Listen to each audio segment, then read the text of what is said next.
A top story today, Sri Lankan Prime Minister's office has confirmed that President Gotabaya Rajapaksa has left the country. In the Maldives, local media say the Sri Lankan President arrived at Velana International Airport hours ago. Rajapaksa was due to resign as president on Wednesday and has not been seen in public since last Friday. Sri Lanka is experiencing its worst economic crisis in 70 years. Inflation stands above 50% and locals are struggling with the lack of food, fuel and medicines. And joining me now from the Sri Lankan capital is our correspondent Ravinda Bava. Ravinda, hello there.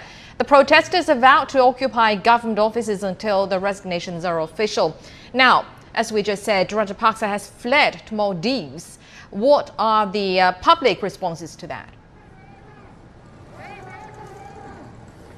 Well, we would have thought that this was a day when what people were waiting for to celebrate. But unfortunately, that celebration has once again turned into anger.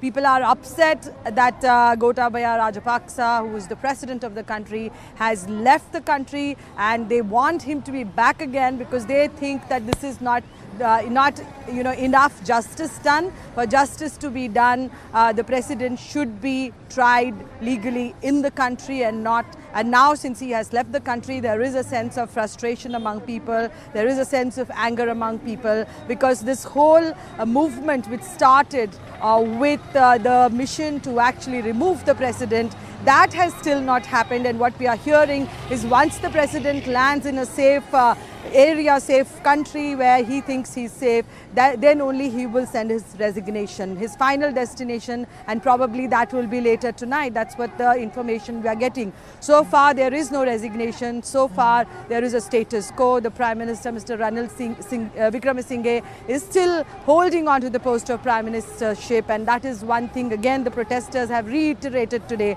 that they want him to resign as well. So the demand was resignation of the President and the Prime Minister. The protesters are sticking to that, and today morning we saw there is a much more bigger crowd already here which is gathering, and probably by later today we'll see a huge gathering here once again, and knowing that it's a holiday as well. On a full moon there is a holiday in Sri Lanka, so probably more crowds will come here to express their anger, their frustration, and to demand that Gotabaya Rajapaksa should come back. But that is a dream which these people will keep dreaming for a long time, Dongning. Right, I can clearly see that people are still protesting angrily behind you.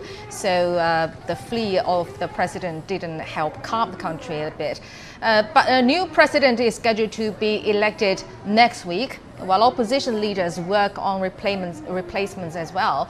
Who are likely to take the jobs of the president and also the prime minister?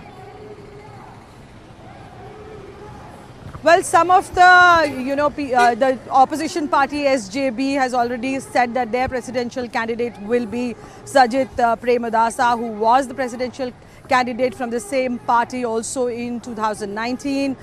There is also one political thought that says that Ranil Wickremesinghe will become the acting president once, because that's what the constitution has the provision for. So he will become the acting president, and probably SLPP, which is the majority party, might elect a new prime minister. But that of course will not go down well with the protesters because they want Ranil Wickremesinghe to also resign. So other parties are also going to put up their candidates on the 5th. If the resignation does happen as announced earlier today, then on the 15th the parliament will be reconvened and there will be a consensus among all parties, and all these presidential candidates will file their nominations on the 19th, and then there will be election on the 20th, and finally the new president will take over. But all this is still in a limbo, in the sense that there is a lot of confusion, there is no clarity, there is no resignation on the table of the speaker. So we'll really have to wait and watch as to what happens, because nobody was expecting that the president will leave the country in the middle of the night in the Air Force plane, although people knew that that was possible because he still is the president and the armed forces, he's the commander of the armed forces. So that was one possibility, but nobody was expecting it. So that's the situation. Things are unfolding.